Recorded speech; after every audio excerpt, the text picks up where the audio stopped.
Assalamualaikum warahmatullahi wabarakatuh. Jumpa lagi dengan saya Sabita Nurul Putri. Kali ini kita akan membahas sedikit tentang landasan pendidikan dan kurikulum di sekolah. Pembahasan pertama yaitu tentang landasan pendidikan. Landasan pendidikan adalah tumpuan dasar konseptual yang digunakan di dalam bidang pendidikan. Nah, landasan ini bertujuan untuk melakukan analisis kritis terhadap kaidah-kaidah kebijakan dan praktik pendidikan. Mengutip jurnal yang berjudul Hakikat Pendidikan dan Landasan Pendidikan dalam Proses Pembelajaran, karya Safira Nurmalita, bahwa ada beberapa landasan pendidikan yang bertujuan untuk menunjang proses pembelajaran. Yang pertama ada landasan filosofis. Landasan ini merupakan landasan yang berkaitan dengan makna atau hakikat dari pendidikan itu sendiri. Nah, landasan ini berisi tentang seperti apa pendidikan itu, kenapa atau mengapa pendidikan ini sangat diperlukan, lalu seperti apa seharusnya tujuan dari pendidikan itu sendiri. Yang kedua yaitu landasan sosiologis. Pendidikan tidak akan bisa terlepas dari kehidupan dan interaksi sosial.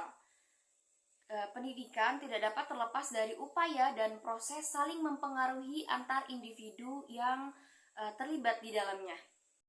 Dalam landasan sosiologis ini, terlebih dahulu ditentukan apa yang dinamakan pendidik dan peserta didik, lalu siapa yang bertanggung jawab atas perilaku dan siapa yang memiliki peranan penting terhadap proses mengubahnya. Yang ketiga ada landasan hukum.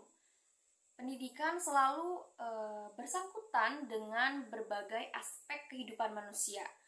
Kebijakan dalam penyelenggaraan atau pengembangan pendidikan dalam masyarakat harus diatur dengan landasan hukum yang jelas dan sah. Dengan berlandaskan hukum, maka kebijakan dari penyelenggaraan dan pengembangan pendidikan ini dapat terhindar dari berbagai macam masalah. Setidaknya dari berjalannya landasan hukum ini membantu peserta didik maupun pendidik mendapatkan hak dan kewajibannya dengan baik. Yang keempat ada landasan kultural atau budaya. Pendidikan dan budaya memiliki hubungan timbal balik satu sama lain. Kebudayaan dapat dilestarikan atau dikembangkan melalui jalan pendidikan. Ini bisa melalui pendidikan informal, non-formal, maupun pendidikan formal. Yang terakhir yaitu yang kelima ada landasan psikologis. Landasan psikologis ini sangat penting dalam bidang pendidikan. Landasan psikologis pendidikan mengarah kepada pemahaman manusia, khususnya yang berkaitan dengan proses belajar manusia.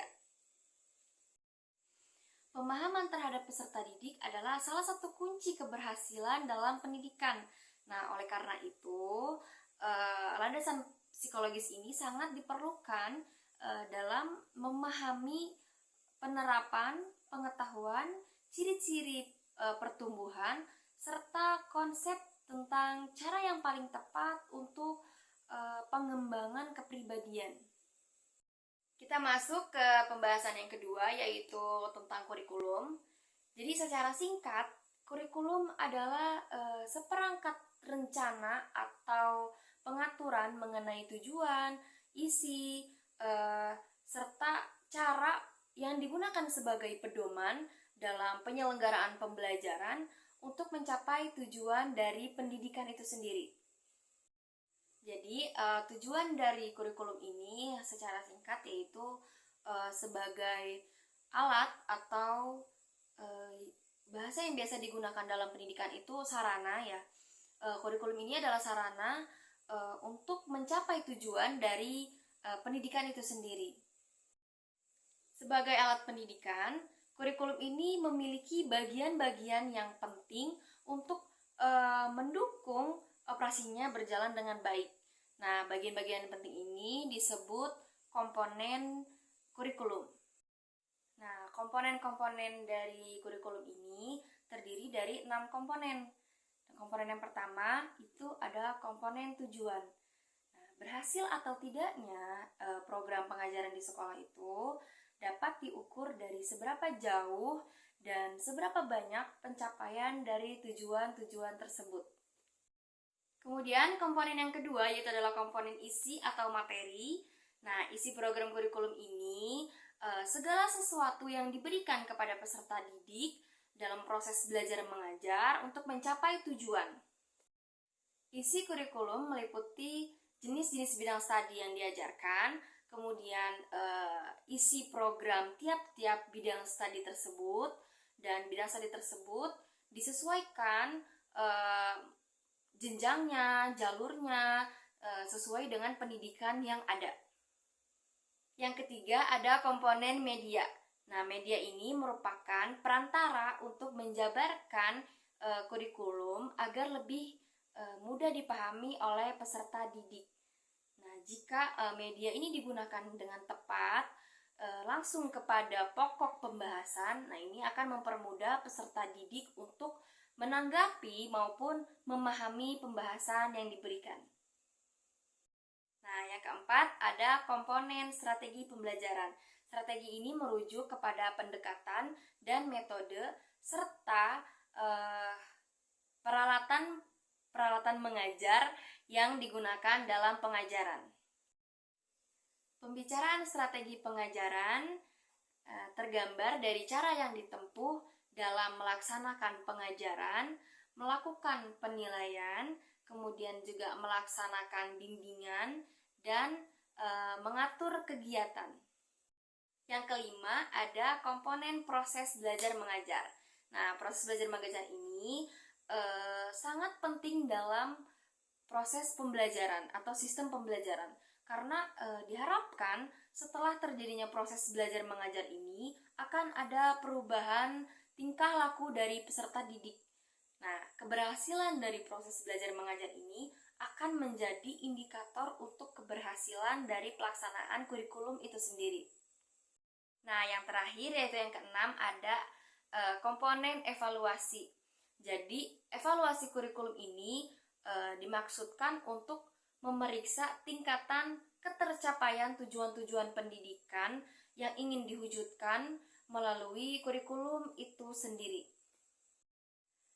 Sedikit kesimpulan dari materi yang kita bahas kali ini, seorang guru yang mempelajari atau memahami landasan dari pendidikan atau kurikulum ini pasti memiliki upaya atau cara untuk mempertahankan